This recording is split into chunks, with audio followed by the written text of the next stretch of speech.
Hello guys, welcome back to Yogesh commentary. నేను మీ యోగేష్. ఈరోజు మనం House of the Dragons season 3 episode 3లో ఏం జరగబోతుందని చూడబోతున్నాం. పోయిన ఎపిసోడ్లో రెనేరా ఓటో హైటవర్ తల నరికింది. దాన్ని చూసిన అలిసెంట్ మా నాన్ననే చంపేశావు కదే అని ఒక లుక్ ఇచ్చింది. రెనేరాకి అందువల్ల కొంచెం గిల్ట్ ఉన్న సింహాసనంలో కూర్చునేసామన్న సంతోషం కూడా కొంచెం కనిపించింది. ఇప్పుడు ఈ ఎపిసోడ్ ఓపెన్ చేస్తే ఒక పక్క ఓటో హైటవర్ యొక్క ఆర్మీ, అదే అలిసెంట్ ఏమండ్ ఆర్డర్ వచ్చేంత వరకు మీరు ఎక్కడికి కదలకూడదు అని చెప్పి పంపించుంటుంది కదా. వాళ్ళు ఆ ఆర్మీకి ఆర్మండ్ అని ఇతనే కమాండర్. యాక్చువల్ గా ఇతను హాలిసెంట్ యొక్క పెద్దనాన్న కొడుకు. ఇటువైపు డేమన్ మాత్రం నిల్చున్నాడు. డేమన్ మాత్రం ఏంటి అని వెనుకలు చూస్తే వాడి డ్రాగన్ తో పాటు ఇంకా 2 డ్రాగన్స్, వుల్ఫ్ అండ్ హూ యొక్క డ్రాగన్స్ ఉన్నాయి. డేమన్ ఏం చెప్తున్నాడంటే యుద్ధం ఇక్కడితో ముగిసింది ఆర్మండ్. అక్కడ రెనేరా సింహాసనంలో ఆయంత్రంలో కూర్చునేసింది. సో ఇప్పుడు మీరు రాణి రెనేరాకి తల వంచారు అంటే ప్రాణాలతో ఇక్కడి నుంచి వెళ్తారు. లేదు చేయము అన్నారంటే మా డ్రాగన్స్ యొక్క అగ్గి మీ అందరి పైన పడుతుంది అని చెప్పి బెదిరిస్తున్నాడు. ఆర్మండ్ ఒక్క సెకండ్ ఆలోచించి నేనొక్కటే ఉంటే రారా చూసుకుందాం అని చెప్పేవాడిని, కానీ నా వెనుకల ఇంతమంది ఆర్మీ పీపుల్స్ ఉన్నారు, వాళ్ళ ప్రాణాలని కూడా నేను లెక్క చేయాలి కాబట్టి అని చెప్పి వాడి కత్తిని తీసి నేలపై పెట్టి నా ప్రాణాలు ఉండేంత వరకు నేను రాణి రెనేరాకి విశ్వాసంగా ఉంటాను అని చెప్పి అక్కడి నుంచి వెళ్ళేటప్పుడు డేమన్ ఒక్క సెకండ్ ఆగు, హైటవర్స్ విశ్వాసంగా ఉంటారన్న నమ్మకం నాకు లేదు. సో నీ వెనుకల ఆ డ్రాగన్ పై కూర్చున్నాడు కదా హాలిసెంట్ యొక్క చివరి కొడుకు, నీ అల్లుడు అయిన వాణ్ణి నాకు అప్పచెప్పు. దాన్ని విన్న ఆర్మండ్ ఒక 2 సెకండ్లు ఆలోచిస్తున్నాడు. ఇప్పుడు ఇక్కడ యుద్ధం జరగబోతుందేమో అని చెప్పి ఆతృతగా చూస్తున్న సమయంలో వాళ్ళ అల్లుడిని సంఖ్యలతో తీసుకొచ్చి డేమన్ ముందు నిల్చోబెట్టాడు. నువ్వెందుకు భయపడకు, ధైర్యంగా ఉండు, జరగాల్సింది ఖచ్చితంగా జరుగుతుంది అని చెప్పి పంపిస్తున్నాడు. డేమన్ కూడా నీకు అక్కడ ఏ ఇబ్బంది ఉండదు, రాజమర్యాదలతో చాలా సంతోషంగానే ఉంటావు అని చెప్పి తీసుకొచ్చాడు. తర్వాత రెనేరా తన సొంత ఇంటికి వచ్చినందువల్ల పాత జ్ఞాపకాలన్నింటినీ గుర్తు తెచ్చుకుంటూ ఉంది. అందులో కొన్ని చేదు జ్ఞాపకాలున్నా మంచి జ్ఞాపకాలు కూడా చాలా ఉన్నాయి. తన నాన్న ముందు ఫ్లూట్ ఊదింది, వయలిన్ వాయించిందంతా డేమన్ కి చెప్పింది. డేమన్ ఈ పాత జ్ఞాపకాల గురించి అంతా పక్కన పెట్టు, నేను నీకు ఒక గిఫ్ట్ తీసుకొచ్చాను అని చెప్పి హాలిసెంట్ యొక్క చివరి కొడుకుని చూపించాడు. వాడిని చూసిన రెనేరా ఇంత చిన్న వయసులో నన్ను ఎదిరించే డ్రాగన్ పై యుద్ధంలో వచ్చి కూర్చున్నావా, సరే పర్వాలేదు చిన్నోడు అని నేను వదిలేస్తాను, మీ అన్న ఏకాను ఏమండు ఎక్కడా అని చెప్పి అడిగింది. అందుకు వాడు ఏ సమాధానమో చెప్పలా. ఇక్కడ చూడు తమ్ముడు, మర్యాదగా నేను అడిగిన దానికి కరెక్ట్ గా సమాధానం చెప్పేశావంటే నీకు మంచి ఆహారము బట్టలు ఇస్తాము, లేదంటే జైల్లో తీసుకెళ్లి పడేస్తాము అని చెప్పింది. అయినా కూడా వాడి నోట్లో నుంచి మాటే రాలేదు. రెనేరా ఇప్పుడు నా కోపిక లేదులే కానీ వీడిని తీసుకెళ్లి ఛాంబర్ లో పడేయండి అని చెప్పి కౌన్సిల్ మీటింగ్ లోకి ఎంటర్ అయింది. లోపలికి ఎంటర్ అవుతూ ఉంటే కోర్లిస్ అక్కడ ఉన్న మేస్టర్ తో మాట్లాడుతున్నాడు. ఖజానాలో ఉన్న డబ్బులు గోల్డ్ అంతా ఎక్కడ, మర్యాదగా నిజం చెప్పి నీకు ఖచ్చితంగా తెలుసుంటది అని చెప్పి విచారిస్తున్నాడు. అక్కడికి వచ్చిన రెనేరా ఏంటి విషయం అని అడిగితే విషయాన్ని చెప్పారు. ఖజానాలో అసలు గోల్డ్ లేదు, డబ్బులు లేదు, అన్ని మాయమైపోయింది. డ్రాగన్ స్టోన్ లో మీ దగ్గర ఉన్న గోల్డ్ అన్నిటినీ తీసుకొచ్చినా కూడా ఒక వారం తట్టుకోగలుగుతాం అంతే, దాని తర్వాత ఏం చేయాలో నాకు అర్థం కావడం లేదు అని చెప్పి కోర్లిస్ చెప్పాడు. మిజేరియా కూడా అవును మహారాణి, మన దగ్గర ఉన్న డబ్బుల్ని పెట్టి మనం ఇంతే మేనేజ్ చేయగలం, దీని తర్వాత కరువు కాటకాలు వచ్చిందంటే ప్రజలు మనపైకి విరుచుకుపడతారు, దాన్ని మనం తట్టుకోలేము అని చెప్పింది. డేమన్ అసలు నిన్నెవరు సలహా అడిగారు అని చెప్పే లోపు రెనేరా ఆమె నా విశ్వాసి, నాకు సలహా ఇవ్వడం కోసమే నా పక్కన ఉంది అని చెప్పింది. దాన్ని విన్న మిసేరియాకి సంతోషంగా ఉంది. రెనేరా ఇప్పుడు ఏం చెప్తుందంటే నేను ఇప్పుడు మహారాణయ్యానని చెప్పి 7 రాజ్యాలకి తెలిసే విధంగా ఒక మంచి పట్టాభిషేకం చేయించాలి నాకు అని చెప్పింది. అందుకు మిసేరియా రాణిగారు ఇప్పుడే యుద్ధం ముగిసిందన్న సంతోషం ప్రజల మనసులో కొంచెం ఉంది, ప్లస్ మీరు వాళ్ళకి ఏదైనా ఆహారం ఇస్తారన్న నమ్మకం కూడా వాళ్ళలో ఉంది. ఇప్పుడు మన దగ్గర ఉన్న డబ్బులతో పట్టాభిషేకం చేసుకోగలుగుతాము, కానీ ప్రజలకే ఆహారం లేని ప్లేస్ లో మీకు పట్టాభిషేకం జరిపితే ప్రజలు వ్యతిరేకిస్తారు అని చెప్పి ఒక మంచి సలహా ఇచ్చింది. దాన్ని కోర్లిస్ కూడా ఆమోదిస్తున్నాడు. అదంతా ఏం లేదు, యుద్ధం మనం గెలిచాం కాబట్టి మనం ఏమైనా చేయొచ్చు, ఎవ్వరు మనల్ని అడిగే వాళ్ళు లేరు అని చెప్పి వాడు చెప్తున్నాడు. ఇలాంటి ఒక విచిత్రమైన సమస్యను రెనేరా ఇంతకుముందు ఎదుర్కొనింది లేదు.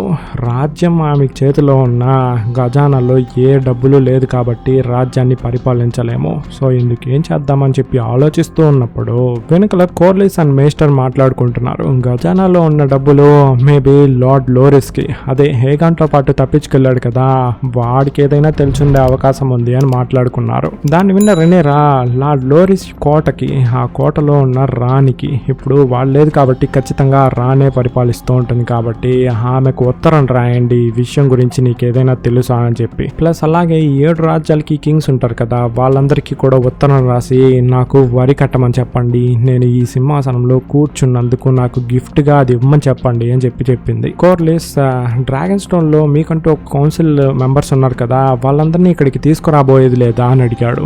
అందుకు రెనేరా లేదు తీసుకురాబోయేది లేదు, వాళ్ళు నాతో పాటు యుద్ధానికి ఇక్కడికి వస్తారా రారా అని అడిగితే ఏ సమాధానం చెప్పలేదు, సో వాళ్ళని వదిలేయండి అని చెప్పింది. తర్వాత మేస్టర్ ఒక న్యూస్ చెప్తున్నాడు. హ్యారన్ హాల్ కి ఏమండి వెళ్ళి వాడి డ్రాగన్ ని పెట్టి అన్నిటిని నాశనం చేసి అక్కడున్న లార్డ్ ని 2 కొడుకుల్ని చంపేశాడు. దాని తర్వాత వాడు ఎక్కడికి వెళ్ళాడని ఎవరికి తెలియలేదు, వాడి డ్రాగన్ కూడా 2-3 రోజులుగా ఎక్కడ కనిపించలేదు అని చెప్పాడు. డేమన్ అక్కడ ఒక మంత్రగత్తు ఉండాలి, ఆమెకి ఏదైనా అయిందా, ఆమె గురించి ఏదైనా విషయం తెలిసిందా అని అడిగాడు. అందుకు మేస్టర్ అదంతా ఏం తెలియలేదు అని చెప్పాడు. పోయిన ఎపిసోడ్ లో ఏమండ ఆమె కాళ్ళు ముందే కదా పడి నన్ను ఎలాగైనా కాపాడు అని చెప్పుంటాడు, దాని తర్వాత ఏం జరిగిందని చెప్పి మనకి తెలియలే. రెనేరా సరే మీరందరూ మాట్లాడుకుంటూ ఉండండి, నేను ఆలిసెంట్ కి ఈ విషయం ఏదైనా తెలుసా అని చెప్పి కనుక్కొని వస్తాను అని అక్కడి నుంచి బయలుదేరేటప్పుడు అక్కడ ఎలుకలు. మేస్టర్ ఈ ఎలుకలు చాలా రోజులుగా ఉన్నాయి మహారాణి గారు, ఎలుకలు పట్టే వాళ్ళని ఏగాన్ ఊరి తీసేశాడు, కింగ్స్ ల్యాండింగ్ లో ఒక్క ఎలుకలు పట్టేవాడు కూడా లేదు, అందుకే ఈ ప్రాబ్లం అని చెప్పాడు. రెనేరా దీని సంగతి అంతా నేను తర్వాత చూస్తాను అని చెప్పి ఆలిసెంట్ రూమ్ కి వెళ్లే దారిలో క్వీన్స్ గార్డ్ రాణి గారు మీ భద్రతని చాలా టైట్ చేయాలి కాబట్టి గార్డ్స్ ని చాలా మందిని అపాయింట్ చేయాలి, అందుకు కొంచెం డబ్బులు కావాలి అని అడిగాడు. అక్కడ పనిచేసే పని మనుషుల హెడ్ వచ్చి రాణి గారు ఇక్కడ చాలా మంది గెస్ట్స్ వచ్చారు కాబట్టి అందుకు కొంచెం డబ్బులు కావాలి అని చెప్పి ఆమె, ఇంకొకటి వచ్చి ఇక్కడ క్యాండిల్స్ అంతా అయిపోయాయి మహారాణి గారు అందుకు కొంచెం డబ్బులు కావాలని వాడు, ఇలా చాలా ప్రాబ్లమ్స్ ఆమె చుట్టూ ఉంది. క్వీన్స్ గార్డ్ అందరినీ ఒక చోట ఆపి రెనేరా గారు ఒక ముఖ్యమైన మీటింగ్ వెళ్తున్నారు, మీరందరూ తర్వాత కలవండి అని చెప్పి అందరినీ పంపించేశాడు. రెనేరా లోపలికి వెళ్ళిందే ఆలిసెంట్ నువ్వు మమ్మల్ని రిలీజ్ చేస్తావు అని చెప్పి నాకు మాట ఇచ్చావు, కానీ ఇప్పుడేంటి హౌస్ అరెస్ట్ చేసి పెట్టుకున్నావు అని అడిగింది. నిన్ను ఇక్కడ అరెస్ట్ చేసి పెట్టుకోవాలని నాకు మొక్కుబడి ఏం లేదు ఆలిసెంట్, నిన్ను వదిలేద్దామని అనుకున్నాను, కానీ మీ 2 కొడుకులు బయట తిరుగుతున్నారు, ఏగాన్ ఇక్కడ ఉంటాడు, వాడిని చంపేసి నీ సింహాసనంలో కూర్చోమని చెప్పే కదా నువ్వు నాకు మాట ఇచ్చావు, కానీ నీ కొడుకుని నువ్వు ఇక్కడి నుంచి తప్పించున్నావు కదా అని చెప్పి అడిగింది. అందుకు ఆలిసెంట్ నేను నీతో డ్రాగన్ స్టోన్ లో మాట్లాడి ఇక్కడికి వచ్చేటప్పటికే వాడు ఇక్కడ లేదు, తప్పించుకొని వెళ్ళిపోయాడు, అదే ఆ లార్డ్ లోరిస్ ఉన్నాడు కదా వాడు తీసుకెళ్లాడు. సర్లే ఆ కథంతా ఇప్పుడు వద్దులే, కానీ నాకు ఖజానాలో ఉన్న డబ్బులు ఎక్కడని చెప్పి నాకు ఇప్పుడు తెలియాలి, నీకు ఆ విషయం తెలుసు, మర్యాదగా నాకు చెప్పు అని చెప్పి అడిగింది. అందుకు ఆలిసెంట్ అదంతా నాకేం తెలీదు, నేను మాటిచ్చినట్టు నా చిన్న కొడుకు హ్యామన్ ని హ్యారన్ హాల్ కి పంపించి నీ కోసం కోట తలుపుల్ని తెరిచిపెట్టాను, సో నువ్వు ఇప్పుడు నీ మాటపై నడుచుకోవాలా, మా ఇద్దరిని రిలీజ్ చెయ్యి అని అడిగింది. అందుకు రెనేరా ఇక్కడ చూడు ఆలిసెంట్, మీ 2 కొడుకులు బయట ఉండేంత వరకు నా సింహాసనానికి ఎప్పటికీ ఆపదే, వాళ్ళు ఎప్పుడైనా వచ్చి నన్ను చంపి సింహాసనంలో కూర్చోవచ్చు, వాళ్ళు బయట తిరిగేంత వరకు నిన్ను బయటికి పంపిను, నువ్వు ఇక్కడే ఉండొచ్చు, మంచిగా అన్నము డ్రెస్సు నీకు కావాల్సినవన్నీ నీకు వచ్చి చేరుతుంది అని చెప్పింది. అందుకే ఆలిసెంట్ ఒక ఐడియా ఇస్తోంది, నా పెద్ద కొడుకు ఏగాన్కి యుద్ధంలో అగ్గిగాయమై మొహమంతా షేపే మారిపోయింది కాబట్టి ఎవరికి దగ్గరికైనా వాడు వెళ్ళి నేనే ఏగాన్ అని చెప్పినా వాళ్ళు నమ్మరు, కాబట్టి నువ్వు వాడు చనిపోయాడు అని చెప్పి అనౌన్స్ చేసి నువ్వు సింహాసనంలో కూర్చోవచ్చు, నీకే ఇబ్బంది ఉండదు అని చెప్పింది. రెనేరా ఇది ఒక మంచి ఐడియా లాగే ఉంది, కానీ మీ ఇద్దరిని నేను రిలీజ్ చేయలేను, మా 2 కొడుకుల చావులకి కారణం మీ 2 కొడుకులే, ఆ వాళ్ళు దొరికేంత వరకు మిమ్మల్ని రిలీజ్ చేయను అని చెప్పింది. అందుకు ఆలిసెంట్ సరే అయితే మా నాన్నని ఎందుకు చంపావు, నువ్వే కదా మా నాన్నని తల నరికి చంపింది అని అడిగింది. అందుకు రెనేరా దగ్గర ఏ సమాధానము లేదు, ఏదేమైనా సరే హేమండ్ దొరికేంత వరకు మీ 2ని నేను రిలీజ్ చేయను అని చెప్పింది. అయితే నా కొడుకు చనిపోవాలని చెప్పి నేను కోరుకోవాలి, అలా కోరుకుంటే కానీ వాడు చనిపోడు, నేను ఇక్కడి నుంచి బయటికి వెళ్ళలేనని చెప్తున్నావు అంతేనా అని అడిగింది. రెనేరా అవును అది తప్ప వేరే దారి లేదు అని చెప్పి అక్కడి నుంచి బయటికి వచ్చేసింది. బయటికి వచ్చిందే ఈ క్వీన్స్ గార్డ్ మళ్ళీ అన్ని ప్రాబ్లమ్స్ ని చెప్పడం మొదలు పెట్టాడు. మిసేరియా ఆలిసెంట్ ఏదైనా ఖజానా డబ్బుల గురించి చెప్పిందా అని అడిగింది. అందుకు రెనేరా ఆమె దగ్గర అసలు ఆన్సర్లు ఏమీ లేవు, అంతా క్వశ్చన్లు మాత్రమే, సరే నేను చెప్పింది చెయ్యి, ఇక్కడ చాలా మంది గూఢాచారులు ఉండే అవకాశం ఉంది. ఇక్కడ పనిచేసే వాళ్ళందరూ హై టవర్ కి సంబంధించిన వాళ్ళే కాబట్టి వాళ్ళు వాళ్ళకే విశ్వాసంగా ఉంటారు. మనకెవరు విశ్వాసంగా ఉంటారు అని చెప్పి చూసి సెలెక్ట్ చేసి వాళ్ళని మాత్రమే పనిలో పెట్టుకో, నువ్వు ఇది చాలా జాగ్రత్తగా చేస్తావని తెలుసు అని చెప్పి పంపించింది. తర్వాత ఆయనతో ఉన్న రూమ్ లో ఒక పెద్ద ఆయన నిల్చొని రెనేరాకి ఆశీర్వాదాన్ని ఇస్తున్నాడు. ఇతను ఇక్కడ చర్చ్ ఫాదర్ లాంటోడు. రెనేరా ఆయనతో ఇప్పుడు ఇక్కడున్న ప్రజలకి ఎవరు వాళ్ళని పరిపాలిస్తున్నారన్న విషయం తెలియాలి కాబట్టి నాకు ఒక పట్టాభిషేకం జరిపించాలి అని చెప్పింది. అందుకైనా ఇంతకు ముందు ఈ సింహాసనంలో కూర్చున్న రాజు ఏగాన్ టార్గేరియన్ ఇంకా బ్రతికున్నప్పుడు నేను మీకెలా పట్టాభిషేకం జరిపిస్తాను అని చెప్పి అడిగాడు. అందుకు రెనేరా కొంచెం ఆలోచించి ఆలిస్ అని చెప్పింది కదా ఏగాన్ టార్గేరియన్ చనిపోయాడని చెప్పమని చెప్పి దాన్ని ఫాదర్ కి చెప్పింది. అందుకైనా చనిపోయాడా? చనిపోయి ఉంటే సైలెంట్ సిస్టర్స్ వచ్చి ఆయన బాడీని తీసుకెళ్లి చివరి అంజలి చేసి పూడ్చిపెట్టుంటారు. ఆయన బాడీ దొరకలేదు కాబట్టి ఆయన చావలేదు. మా దేవుడి అనుగ్రహంతో ఆయనకి పట్టాభిషేకం చేశాము కాబట్టి ఆయన చనిపోయాడని తెలిస్తేనే నేను మీకు పట్టాభిషేకం చేస్తాను అని చెప్పాడు. రెనేరా దేవుడి అనుగ్రహం ఉన్నందువల్లే నేను ఇప్పుడు ఈ రాజ్యంలోకి వచ్చి ఆ సింహాసనంలో కూర్చొని అందరికీ రానయ్యాను కాబట్టి దేవుడి అనుగ్రహం నాకుంది. నా దగ్గర ఇంతవరకు ఎవ్వరి దగ్గర లేని డ్రాగన్స్ ఉన్నాయి. ఇంత ఉంటే మీరేంటి నాకు పట్టాభిషేకం చేసి పెట్టనంటున్నారు అని చెప్పి కొంచెం కోపంగా మాట్లాడగా అందుకైనా డ్రాగన్స్ ఉన్నంత వరకు మన భూమి ఎప్పుడు బాగుపడదు, మన ప్రజల్ని అది నాశనం చేస్తూనే ఉంటుంది అని చెప్పి మా పూర్వీకులు చెప్పారు. డ్రాగన్స్ గురించి అంతా నాతో మాట్లాడుకో, నాకు దాన్ని తలుచుకుంటేనే కోపం వస్తుంది అని చెప్పాడు. రెనేరా అయితే మీరు నాకు ఇప్పుడు పట్టాభిషేకం చేసి పెట్టబోయేది లేదు అంతే కదా అని అడిగింది. అందుకైనా అవును అని చెప్పి తలోపగా రెనేరా అక్కడి నుంచి బయలుదేరింది. ఆయన ఒక్క నిమిషం ఆగండి రెనేరా గారు, మేము ఇక్కడ ఎంత పవర్ఫుల్ అయిన వ్యక్తులు అని చెప్పి మీకు తెలుసు కదా, మేము లేకుండా మీరు పరిపాలించలేరు అని చెప్పి బెదిరిస్తున్నాడు. రెనేరా వాడిని అసలు పట్టించుకోకుండా అక్కడి నుంచి బయలుదేరి వెళ్ళిపోయింది. తర్వాత కోర్లిస్ వాళ్ళ ఇద్దరి కొడుకుల్ని రెనేరాకి ఇంట్రడ్యూస్ చేయడం కోసం ఆమెను కూర్చోబెట్టి ఒక డిన్నర్ ఏర్పాటు చేశాడు. ఆమెకు వీళ్ళిద్దరిని ఎలా తెలుసు అంటే హ్యాడమ్ డ్రాగన్ ని నడిపేవాడు, హాలన్ కోర్లిస్ కి చాలా నమ్మకమైన వ్యక్తి, ఆయన ప్రాణాలని కాపాడిన వాడనే ఆమెకు తెలుసు. ఇప్పుడు కోర్లిస్ ఏం చెప్తున్నాడంటే వీళ్ళిద్దరూ నా కొడుకులు, పడవలో పనిచేసే ఒక ఆమెని నేను లవ్ చేశాను, దాని వల్ల పుట్టిన వాళ్ళే వీళ్ళు. రైనిస్ ని పెళ్లి చేసుకున్న తర్వాత ఆమెను తప్ప ఇంకెవ్వరిని చూడకూడదని చెప్పి ఆమె ఆర్డర్ వేసినందువల్ల వీళ్ళిద్దరిని నేను బయట లోకానికి అసలు చూపించలేదు అని చెప్పాడు. దాన్ని విన్న రెనేరాకు షాకు, తినడం కూడా ఆపేసి అలా చూస్తూ ఉంది. ఇప్పుడు కోర్లిస్ ఏం చెప్తున్నాడంటే వీళ్ళిద్దరికి నా దగ్గర ఇవ్వడానికి అసలు ఏమీ లేదు నా పేరు తప్ప, కాబట్టి వీళ్ళిద్దరిని నా వారసులుగా మీ రాజ్యం ముందు అందరి ప్రజల ముందు అనౌన్స్మెంట్ చేయాలి అని చెప్పి చెప్తున్నాడు. అందుకు రెనేరా ఏ సమాధానము చెప్పలా. దాని తర్వాత నైట్ అయింది. ఆమె బెడ్రూమ్ లో అసలు ఆమెకు నిద్రే రావడం లేదు. సరే అని చెప్పి లైట్ తీసుకొని ఎవరి రూమ్ కో వెళ్తూ ఉంది. ఎవరి రూమ్ రా అని చూస్తే డేమన్ రూమ్ కి. తర్వాత రోజు రెనేరా సింహాసనంలో కూర్చొని ప్రజల యొక్క బాధల్ని విని అందుకు తీర్పు ఇవ్వాల్సిన సమయం వచ్చింది కాబట్టి రెడీ అవుతూ ఉంది. ఆమెను రెడీ చేస్తున్న వాళ్ళతో ప్రజలు నన్ను చూసి వాళ్ళ బాధల్ని చెప్పి న్యాయం కోరడానికే కదా వచ్చుంటారు అని అడిగింది. అందుకు ఆ అమ్మాయి లేదు రాణి గారు, మిమ్మల్ని చూడడానికి కూడా చాలా మంది వస్తారు, రాణి ఎలా ఉంది, ఎలా డ్రెస్ చేసి ఉంది అని చెప్పి, అందుకని మీరు చాలా అందంగా రెడీ అవ్వాలి, నెక్లెస్ వేనా అని అడిగింది. అందుకు ఆమె వద్దు అని చెప్పేసింది. సరే అయితే కత్తి నేను తీసుకెళ్లొచ్చా అని అడిగింది. అందుకు ఆమె వద్దు రాణి గారు, మీరు ప్రజల్ని చూడడానికి వెళ్తున్నారు, యుద్ధానికి కాదు కదా అని చెప్పింది. రెనేరా సరే అయితే నేను ఒక చిన్న చైన్ వేసుకుంటాను, అది చూడడానికి చాలా బాగుంటుంది అని చెప్పి దాన్ని తీసుకోబోయేటప్పుడు ఒక ప్రాబ్లం వచ్చి పడింది. అదే మహిళలకంటూ ఒక ప్రాబ్లం ఉంటుంది కదా, పీరియడ్స్, అది వచ్చింది. ఆ అమ్మాయి ఏం ప్రాబ్లం లేదు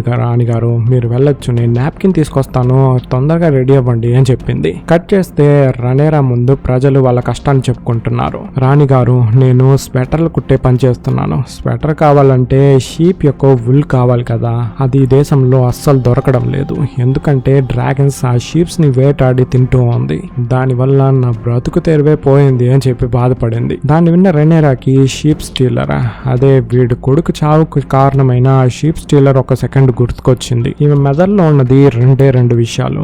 ఒకటి ఏగాన్ అండ్ ఏమండ్. ఏగాన్ ఎక్కడ కనిపించినా నాకు చెప్పే వాళ్ళకి ఒక కోటని బహుమతి ఇస్తానని చెప్పి ఆర్డర్ వేసింది. రెండు ఆ షీప్ స్టీలర్. ఆ షీప్ స్టీలర్ వల్లే జేస్ చనిపోయాడని చెప్పి ఈమెకు చెప్పారు, కానీ దాన్ని ఎవరు తోలుకొచ్చారని చెప్పి ఈమెకు చెప్పలా. కాబట్టి వేల్ దేశంలో రైనిస్ ఉంది, ఆమెకు చెప్పి ఆ షీప్ స్టీలర్ అక్కడెక్కడైనా తిరుగుతుందా అని చెప్పి కనుక్కోమని చెప్పింది. కానీ కానీ తోలుకొచ్చిందే ఆమె అని చెప్పి ఈమెకు తెలియదు. ఇవన్నీ ఆమె మైండ్ లో రన్ అవుతూ ఉంది. ఇప్పుడు ఆమెకు తీర్పు చెప్పాలి కదా, అందుకేం చెప్తోందంటే మీరు ఆ డ్రాగన్స్ దాన్ని చంపే ముందే ఉల్ని తీసేసుకోవచ్చు కదా అని చెప్పింది. అప్పుడు పక్కనున్న మటన్ కొట్టే అతను, అయితే మాకు న్యాయం ఏంటి రాణిగారు, మా మేకలన్నింటినీ మీ డ్రాగన్స్ చంపి తినేస్తున్నాయి, అవి తినకూడదు అని చెప్పి మేము చెప్పలేము, ఇప్పుడు మాకేంటి న్యాయం అని చెప్పి అడిగాడు. రెనేరా కొంచెంసేపు ఆలోచించి, మటన్ మాత్రమే తినాలా ఏంటి, అడవిలో మిగతా మృగాలు ఉంటాయి కదా, డీరు, ర్యాబిట్, వాటినన్నిటిని కూడా చంపి తినొచ్చు కదా అని చెప్పి ఒక ఐడియా ఇచ్చింది. తర్వాత ఇంకో ఆమె వచ్చి, రెనేరా గారు మీరు ఇక్కడ లేకపోయినా మేము మీకే సపోర్ట్ చేశాము అని చెప్పింది. అందుకు రెనేరా కృతజ్ఞతలు చెప్పింది. ఆమె యుద్ధ కాలంలో మేము చాలా కష్టపడ్డాం రాణి గారు, ఇక్కడికి ఇంతకు ముందు ఏ షిప్స్ రాకూడదు అని చెప్పి ఏగాన్ ఆర్డర్ వేసున్నాడు, దాన్ని మీరు వద్దు అని చెప్పి ఆపారు, కానీ మాకు ఇంకా ఇక్కడ ఆహారం దొరకడం లేదు, కానీ కోటలో ఉన్న ధనవంతులు మాత్రం శుభ్రంగా తింటున్నారు, అది మాత్రం చేస్తున్నారా అంటే లేదు, మాకు అంతో ఎంతో ఆహారం దొరుకుతోంది, దాన్ని కూడా డబ్బులు ఎక్కువ ఇచ్చుకొని దాన్ని ఖజానాలో దాచిపెట్టుకున్నారు, మీరు ప్రజలకైనా రానని తెలుసు, మా పేదలకి ఏదైనా మార్గం చూపించండి అని చెప్పి చెప్పింది. రెనేరాకి ఆమెకి ఏం సమాధానం చెప్పాలో అర్థం కావట్లే. ఇక్కడ అన్ని ప్రాబ్లమ్స్ గానే ఉంది అని చెప్పి చూస్తే ఆమె పక్కన ఒక ఎలుక అరుస్తూ ఉంది, ఇందులో ఇదొకటి. తర్వాత ఈ విషయం గురించి కౌన్సిల్ మీటింగ్ లో మాట్లాడుతున్నారు. డేమన్ ఏం చెప్తున్నాడంటే ప్రజలంతా అలా ఏం చెప్పలేదు, ఇదంతా పుకార్లు పుట్టిస్తున్నారు, కొంతమంది గూఢాచారులు మన దేశంలో దూరి ఇలాంటి పుకార్లంతా పుట్టిస్తున్నారు అని చెప్పాడు. అప్పుడు పనిచేస్తున్న అమ్మాయి రెనేరాకి ఒక టీ తెచ్చిచ్చింది. అదే పీరియడ్స్ అయింది కదా, కొంచెం స్ట్రెంత్ కోసం ఇవన్నీ తాగాలనుకుంటా. డేమన్ కి ఈ మిసేరియా కౌన్సిల్ మీటింగ్ లో ఉండడం అస్సలు ఇష్టం లేదు. యాక్చువల్ గా డేమన్ నీ క్యాస్ట్ అంతా చూస్తారు, డబ్బులు ఉండే వాళ్ళు ఎక్కువ, డబ్బులు లేని వాళ్ళు తక్కువ జాతి వాళ్ళు అనేలాగా. అది మిసేరియాకి అర్థమయ్యి ఈ ప్లేస్ లో వచ్చి కూర్చోడానికి నేను ఎంత కష్టపడ్డానని చెప్పి నాకు తెలుసు, నీకంతా ఆ విషయం తెలీదు అని చెప్పింది. రెనేరా ఈ షీప్ స్టీలర్ ఇంకా దొరకలేదా, దొరికేంత వరకు వెతకండి, బేలా ఉంది కదా ఆమెను కూడా పంపించండి, మనుషులు చాలకపోతే ఇంకా మనుషుల్ని వేసుకెళ్లి వెతకండి అని చెప్పింది. మిసేరియా ఇక్కడ ప్రజలు ఆకలితో అలమటిస్తున్నారు, ఇలాగే వదిలేస్తే మీకు వ్యతిరేకంగా అన్ని మారుతుంది, కాబట్టి మీరేదో ఒకటి ఆలోచించాలి, మీ నాన్న ఎలా ఆలోచిస్తాడో కొంచెం ఆలోచించండి అని చెప్పింది. రెనేరా కొంచెంసేపు ఆలోచించి, సరే అయితే ఒక విందు భోజనాన్ని తయారు చేద్దాము, అక్కడికి అందరు ధనవంతులు వచ్చేయాలి, అందరికి లెటర్స్ పంపించండి అని చెప్పింది. తర్వాత ఈ బాస్టర్డ్ సన్స్ ముగ్గురు ఉన్నారు కదా, వీళ్ళకి నైట్ అనే పట్టం ఇవ్వాలి, అదే కదా ఆమె వీళ్ళకి ప్రామిస్ చేసింది. సో అందుకని ముగ్గురు బాగా రెడీ అయ్యి వచ్చి నిల్చున్నారు. ఇప్పుడు వీళ్ళ పేరు వెనకల ఇంటి పేరు లాంటిది ఏదైనా ఒకటి ఉండాలి, వీళ్ళకు టార్గేరియన్ కాదు కాబట్టి టార్గేరియన్ అని పిలవలేము, మీకంటూ ఏదైనా ఒక పేరు పెట్టుకోండి. వుల్ఫ్ నీ పేరు వెనకల ఏం రావాలి అని అడిగితే వాడు టార్గేరియన్ ఉంది కదా అదే పెట్టండి అని చెప్పాడు. రెనేరా అదంతా కుదరదు, నీకంటూ ఏదన్నా ఒక పేరు ఉంటుంది కదా అది చెప్పు అని అడిగింది. అందుకు వాడు సరే అయితే నేను వైట్ అని పెట్టుకుంటాను, మన తల జుట్లంతా వైట్ గా ఉంది కదా. నెక్స్ట్ హూ ఏం చెప్తున్నాడంటే నేను కత్తుల్ని తయారు చేసేవాడిని కాబట్టి నేను హ్యామర్ అని పెట్టుకుంటాను, హ్యామర్ తోనే కదా కత్తిని చాలా పదునుగా తయారు చేస్తారు. నెక్స్ట్ యాడమ్ అడగాలి, కానీ రెనేరాకి ముందు రోజు నైటే కదా వీడు కోర్లిస్ యొక్క కొడుకు అని తెలిసింది. సరే నీకేం పేరు పెడతానంటే యాడమ్ ది స్కల్ అని చెప్పి వాడికి ఒక పేరు పెట్టింది. యాక్చువల్ గా యాడమ్ ది బలేరియన్ అని చెప్పి పెట్టుండాలి. ఈమెకు నిజం తెలిసినా కూడా ఎందుకు నా పేరు చెప్పలేదు అని చెప్పి యాడమ్ కి కొంచెం బాధ ఉంది, కానీ దాన్ని పైకి చూపించుకోలేదు. తర్వాత డేమన్ అందరికి పేరు పెట్టి నైట్ పదవినిచ్చాడు. ఇప్పుడు వీళ్ళని ఎవరు పేరు పెట్టి పిలిచినా దాని ముందు సర్ అని రావాలి. ఎగ్జాంపుల్ కి సర్ యాడమ్ స్కల్ అని చెప్పి పిలవాలి. రెనేరా వాళ్ళందరినీ అలాగ పిలిచి మీరు ఇప్పుడు నాకు విశ్వాసంగా ఉంటారా అని అడిగింది. అందుకు వాళ్ళు నా ప్రాణం పోయేంత వరకు విశ్వాసంగా ఉంటాం రాణి గారు అని చెప్పారు. సరే అని చెప్పి అక్కడి నుంచి వెళ్ళేటప్పుడు హూ రెనేరా అని పిలిచి మీరు మాకు ఒక కోటనిస్తానన్నారు కదా ఇక్కడ ఉండడానికి. అందుకు రెనేరా అవునవును, కానీ ఇప్పుడు నా దగ్గర డబ్బులు లేదు కాబట్టి ఇక్కడే ఎక్కడైనా ఒక రూమ్ లో అడ్జస్ట్ అవ్వు. అవును నీ వైఫ్ ని వెతికి కనిపెట్టావా అని అడిగింది. అందుకు వాడు లేదు రాణి గారు, ఆమె ఇక్కడ కరువు కాటకాలు ఉన్నందువల్ల వాళ్ళ అన్నింటికి వెళ్ళిపోయి ఉంటుంది, వెతికి కనిపెట్టాలి అని చెప్పాడు. సరే నువ్వు వెతికి కనిపెట్టు, నేను తొందరలో నీకంటూ ఒక కోటని ఒక రాజ్యాన్ని ఏర్పరిచి నీకు ఇస్తాను అని చెప్పి అక్కడి నుంచి వెళ్ళేటప్పుడు ఆయన ఒక్క నిమిషం రాణి గారు అది ఎప్పుడని చెప్పి నేను తెలుసుకోవచ్చా అని అడిగాడు. ఇక్కడ చూడు ఖజానాలో అసలు డబ్బులే లేదు, దాన్ని నేను ఎలా సంపాదించాలి అని చెప్పి ఒక పక్క ఆలోచిస్తున్నాను. ప్లస్ ఇక్కడున్న ప్రజలు ఆహారం లేకుండా అలమటిస్తున్నారు, నాకంటూ సొంతంగా నేను వీరులను కూడా అపాయింట్ చేసుకోలేదు, ఇవన్నీ చాలక కోట ఫుల్గా ఎలుకలు ఉన్నాయి, ఇన్ని ప్రాబ్లమ్స్ ప్రాబ్లమ్స్ ఉన్నాయి. ఖచ్చితంగా నీకు నేను ఒక కోటను ఏర్పాటు చేస్తాను, కానీ ఇప్పుడు కాదు. నా దగ్గర డబ్బులు వచ్చినప్పుడు ఖచ్చితంగా నీకు చేస్తాను. నీకు చేయకుండా ఇంకెవరికి చేస్తాను చెప్పు అని చెప్పి రూమ్కి వెళ్ళి రిలాక్స్ అవుతున్నప్పుడు ఒక వీడు వచ్చి, రాణిగారు హాలిసెంట్ మిమ్మల్ని మీట్ అవ్వాలంట అని చెప్పాడు. ఆమె కూడా సరే లోపలికి రమ్మని చెప్పింది. హాలిసెంట్, మా నాన్నలు ఎలాగో చంపేశారు, ఆయన బాడీనైనా మాకు ఇవ్వండి, మా సొంత దేశంలో వెళ్ళి ఆయన్ని పూడ్చిపెట్టాలి అని అడిగింది. రణేరా సరే ఇస్తాను అని చెప్పి ఒప్పుకుంది. ఇప్పుడు రణేరా సింహాసనంలో కూర్చునిందే ఎన్ని ప్రాబ్లమ్స్ వచ్చి ఆమె తలపై పడింది కదా, అదేలాగా హాలిసెంట్ కూడా ఒకసారి పరిపాలించింది. విసేరియస్ ఒళ్ళు బాలేకుండా ఉన్నప్పుడు ఆమె ఈ దేశాన్ని పరిపాలించింది. రణేరా నువ్వు కూడా ఈ దేశాన్ని ఒకసారి పరిపాలించావు కదా, నువ్వెలా దీన్ని తట్టుకున్నావు అని చెప్పి అడిగింది. హాలిసెంట్, అది కష్టంగానే ఉంటుంది రణేరా, ప్రజలందరూ మనల్ని చూడ్డానికి మాత్రమే రారు, వాళ్ళ యొక్క ప్రాబ్లమ్స్ ని చెప్పుకొని దానికైనా న్యాయం కోరుకొని వస్తారు. కొన్నిసార్లు దానికి మనం న్యాయం చేయలేకపోవచ్చు, కొన్ని తప్పైన డిసిషన్ తీసుకునే అవకాశం కూడా ఉంది, అవన్నిటిని ఓవర్కమ్ చేసే రావాలి అని చెప్పింది. అంటే ఈ కష్టాలంతా ఎప్పటికీ తీరదని చెప్తున్నావు హాలిసెంట్? అవును రణేరా, ఖచ్చితంగా కష్టాలు ఎప్పటికీ తీరవు, అది ఇప్పుడున్న కష్టాలు ఎప్పటికీ తీరవు అని చెప్పింది. అందుకు రణేరా, అయితే మా నాన్న ఈ దేశాన్ని చాలా ప్రశాంతంగా పరిపాలించాడే, అది ఎలా అని అడిగింది. హాలిసెంట్, ఆ కాలం అంతా ఎప్పుడో పోయింది రణేరా, ఆ గోల్డెన్ డేస్ అంతా మళ్ళీ తిరిగి రాదు, మనం ఉన్నదంతా ఇప్పుడు గోల్డెన్ డేస్ కాదు, చాలా బ్యాడ్ డేస్. ఈ కాలంలో అంతా ఖచ్చితంగా కష్టాలు మాత్రమే వస్తుంది అని చెప్పేసింది. కట్ చేస్తే ఒక డిన్నర్ అరేంజ్మెంట్. అక్కడ ఒక 40-50 మంది ఉంటారు. వీళ్ళందరూ డబ్బులున్న ధనవంతులు.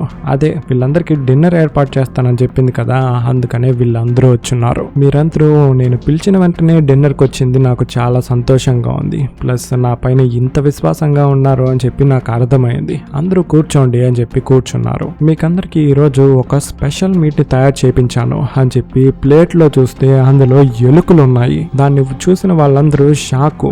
ఏంటండి ఇందులో ఎలుకలు ఉన్నాయి అని చెప్పి రణేరాని అడగ్గా, ఇలాంటి విషయాలనే బయటన్న పేద ప్రజలు తింటున్నారు, యుద్ధ కాలంలో ఆహారం దొరకకుండా ఇవే తింటున్నారు, మీకు కూడా యుద్ధ కాలమే, మీకు ఆహారం దొరకదు కదా, ఇదే కాదు తినాలి, కానీ మీ తట్లోకి మాత్రం మంచి విందు భోజనం ఎలా వస్తోంది?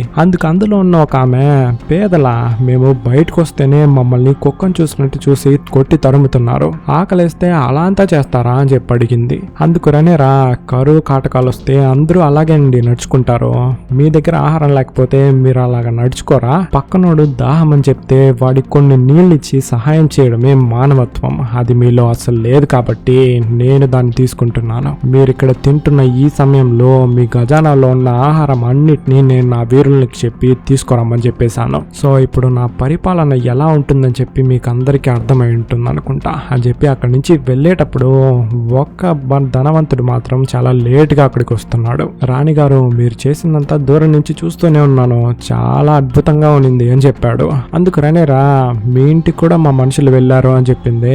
ఆయన సరే రాని, దానికేముంది, కొంచెం ఆహారమేగా తీసుకుంటారు, ఇక్కడ ఉన్నారు కదా వీళ్ళందరూ ఎంత ఆహారం అయితే దాచిపెట్టున్నారో దానికంటే రెట్టింపు ఆహారం నా ఖజానాలో ఉంది, అందులో నుంచి కొంచెం తీసుకెళ్తే నాకేంటి చెప్పు అని చెప్పి అడిగాడు. రణేరా, నేను నిన్ను మర్చిపోతానని చెప్పి ఎప్పుడూ అనుకోకు, రానైనందువల్ల నా దగ్గరికి చాలా ప్రాబ్లమ్స్ వస్తుంది, నీలాంటి వాళ్ళని మర్చిపోతానని చెప్పి ఎప్పటికీ అనుకోకు, నాకు చాలా బాగా గుర్తుంటుంది అని చెప్పి అక్కడి నుంచి వెళ్ళిపోయింది. తర్వాత డేమన్ అండ్ రణేరా పైన నుంచి ఆహారం అంతా ఒక ప్లేస్ కి రావడం చూస్తూ ఉన్నారు. డేమన్, దీన్ని పెట్టి కొంతకాలం ఈ ప్రజలకి ఆహారం ఇచ్చి దేశాన్ని నడిపించవచ్చు, ఇదంతా టెంపరీ సొల్యూషన్ మాత్రమే రణేరా, ఇలాంటి పిచ్చి పిచ్చి పనులంతా ఆపేసి చాలా పెద్ద విషయాలని ఆలోచించాలి నువ్వు. ఏగాన్ టార్గేరియన్ ఎవరని తెలుసు కదా, ఆయన దగ్గర 3 డ్రాగన్లు ఉన్నప్పుడే ఈ 7 రాజ్యాలని ఆయన కాళ్ళ కిందకి తీసుకొచ్చిన వాడు. నీ దగ్గర ఇప్పుడు 7 డ్రాగన్స్ ఉన్నాయి, దాన్ని పెట్టి లోకాన్ని నీ కాళ్ళ కిందకి తీసుకురావచ్చు, అదంతా వదిలేసి ఈ చిన్న ఊర్లో ఉన్న ప్రజల కోసం ఎంత తపన పడిపోతున్నావే. అందుకు రణేరా, ఇక్కడ చూడు డేమన్, ఎవరిని హింసించి నా కాళ్ళపై పడు అని చెప్పకూడదు, వాళ్ళంతటా వాళ్ళు కాళ్ళపై పడితేనే మనకి విశ్వాసంగా ఉంటారు అని చెప్పింది. డేమన్, మనం వెస్ట్రోస్ లోనే ఉన్నాము, యాక్చువల్ గా మనం పుట్టింది ఎసోస్ లో అని చెప్పి మన పూర్వీకులు చెప్పున్నారు కదా, అక్కడ ఎగిరే గుర్రాలంతా ఉన్నాయి అని చెప్పి నేను కొన్ని కథల్లో విన్నాను, అక్కడికి వెళ్ళి ఆ దేశాన్ని పరిపాలించాలి అని ఆలోచించాలి, ఇక్కడుండి ఈ చిన్న కింగ్స్ ల్యాండింగ్ ని పరిపాలించి మనం ఏం చేస్తాను చెప్పు అని చెప్పాడు. అందుకు రణేరా, నేను మా నాన్నకంటూ ఒక ఆశ ఉంటుంది కదా, ఆ ఆశను నెరవేర్చాలని చెప్పి చూస్తున్నాను అని చెప్పింది. అందుకు డేమన్, మీ నాన్న మంచోడని చెప్పి నేను ఒప్పుకుంటాను, ఆయనకి ఏ డ్రాగన్ వద్దు అని చెప్పి ఆయన తనీగా ఉన్నాడు. అలా అంతా ఎవరి వల్ల ఉండడం కుదరదు అని చెప్పాడు. రేనేరా, ఇది టెంపరీ సొల్యూషన్ అనే చెప్తున్నావు కదా, సరే ఇందుకు ఒక పర్మనెంట్ సొల్యూషన్ నేను చెప్తాను విను. రివర్లాండ్స్ వాళ్ళు మనకి ఆర్మీని పంపిస్తాం, యుద్ధం జరిగేటప్పుడు ఆర్మీని పంపిస్తామని చెప్పారు. కానీ ఇప్పుడు మనకి వీర్లు అక్కర్లేదు, డబ్బులు కావాలి. వాళ్ళ దగ్గరికి వెళ్ళి కొంచెం డబ్బులు తీసుకురా అని చెప్పింది. డేమన్ కి రేనేరా ఇలా అంతా చేయడం అస్సలు నచ్చలే. అక్కడి నుంచి వెళ్ళేటప్పుడు నువ్వు ఆ వారసుడు ఆలిసెంట్ యొక్క కొడుకుని చంపాలా, గుర్తుంది కదా అని చెప్పి అక్కడి నుంచి వెళ్ళిపోయాడు. రేనేరాకి ఆ చిన్న పిల్లోని చంపడం అస్సలు ఇష్టం లేదు. ఓటోని చంపడమే అసలు రేనేరాకి ఇష్టం లేదు కదా.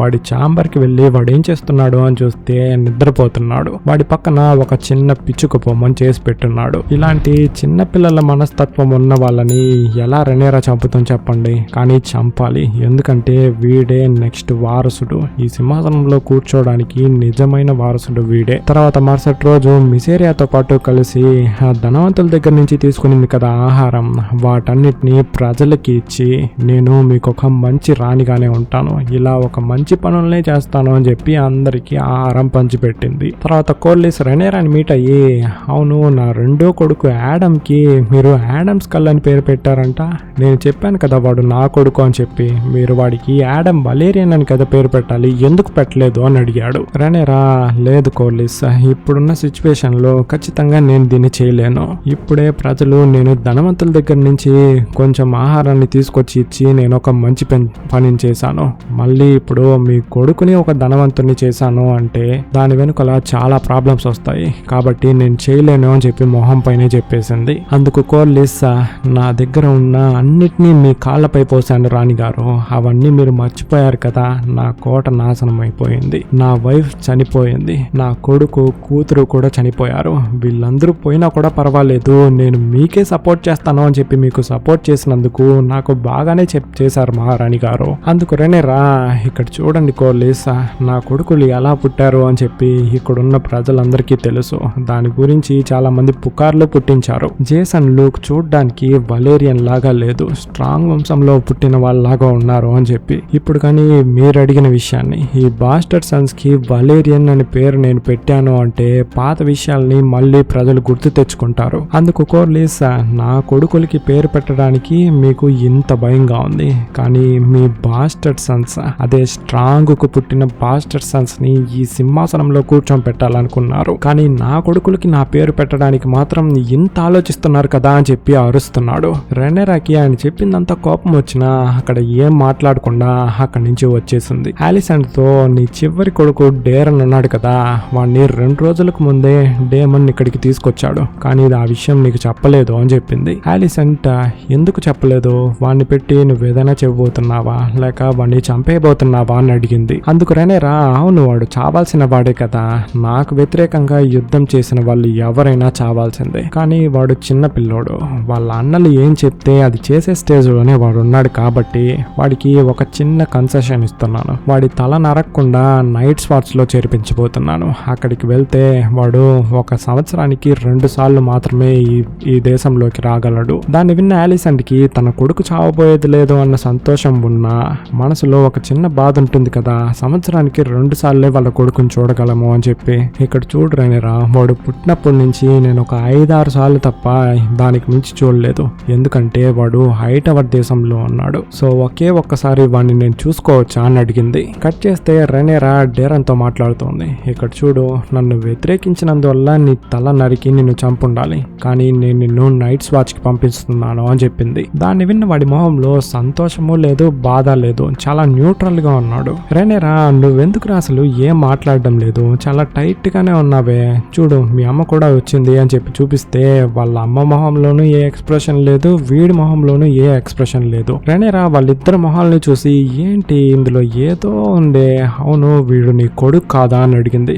ఆలిసెంట్ లేదు అని చెప్పి తలూపింది. రెనేరా, వచ్చినప్పటి నుంచి నీ నోట్లో ఒక్క మాట రాలేదు, అప్పుడే నాకు లైట్ గా డౌట్ కొట్టింది, ఇప్పుడైనా నిజం చెప్పు అని చెప్పిందే, వాడు నిజం చెప్పడం మొదలు పెట్టాడు. కమాండర్ ఆర్మండే నా తలకి రంగు కొట్టి ఇక్కడికి పంపించాడు, ఇలా చేయలేదంటే మా అమ్మని చంపేస్తానని బెదిరించాడు అని చెప్పాడు. దాన్ని విన్న రెనేరాకి షాకు, ఈ ఆర్మండ్ గాడు ఏం ప్లాన్ చేస్తున్నాడు, ఎందుకు ఇలా చేస్తున్నాడు అని చెప్పి బయటకు వస్తే ఒక పని మనిషోడు, ఇక్కడున్న హైట్ అవర్స్ క్లాత్స్ అన్నిటిని తీసేసాం మహారాణి గారు గారు, దాన్ని ఏం చేయమంటారు అని అడిగాడు. ఆమె అన్నిటినీ కాల్ చేయండి అని చెప్పేటప్పుడు ఒకడు వచ్చి, రాణి గారు డ్రాగన్ స్టోన్ లో డ్రాగన్ ని చూసుకునే అతను ఉంటాడు కదా, అతను మీతో మాట్లాడాలంట అని చెప్పింది. ఆమె నేరుగా వాడి దగ్గరికి వెళ్ళింది. ఆయన ఒళ్ళు మొహం అంతా గాయంగా ఉంది. ఆయన ఏం చెప్తున్నాడంటే ఆ ఓటో హై టవర్స్ కమాండర్ ఎవడో ఆర్మండ్ అంట, వాడొచ్చి మన దేశ ప్రజల్ని ఖైదీగా పట్టి పెట్టుకున్నాడు. అండ్ అక్కడ ఒక చిన్న డ్రాగన్ కూడా ఉంది, దాన్ని వాళ్ళు తీసుకెళ్లి ఏం చేశారని కూడా తెలియలేదు రాణి గారు అని చెప్పాడు. రణేరా కోపంగా, సరే రేపే నేను నా డ్రాగన్ అక్కడికి తీసుకొస్తాను అని చెప్పింది. ఆయన రాణి గారు ఎవరు వీరులు ఎవరు ప్రజలు అని చెప్పి డ్రాగన్ యొక్క అగ్గికి తెలియదు అని చెప్పాడు. రణేరాకి ఆయన చెప్పేది కూడా కరెక్టే అనిపించింది. ఇప్పుడు ఆమె డ్రాగన్ ని తీసుకెళ్లి అక్కడ యుద్ధం చేయలేదు. ఈ ఆర్మండ్ గాడు ఇంకా ఏమేం ప్లాన్ పెట్టుకున్నాడని చెప్పి తెలియలే. వెనుకలా అగ్గి పెట్టారు. అదే హై టవర్స్ యొక్క జెండా అని అంతా కాల్ చేయమని చెప్పి రణేరా చెప్పింది కదా, ఆ పనినే చేస్తున్నారు. ఇక్కడితో ఈ ఎపిసోడ్ ఫినిష్ అయింది. ఈ ఎపిసోడ్ ని నేను కొంచెం లేట్ గానే అప్లోడ్ చేస్తున్నాను ఫ్రెండ్స్, కొంచెం వర్క్ ఉండడం వల్ల సారీ. నెక్స్ట్ ఎపిసోడ్ కొంచెం తొందరగానే అప్లోడ్ చేస్తాను. నెక్స్ట్ వీడియోలో నా వాయిస్ మీరు వినేంత వరకు లాట్స్ ఆఫ్ లవ్. టాటా.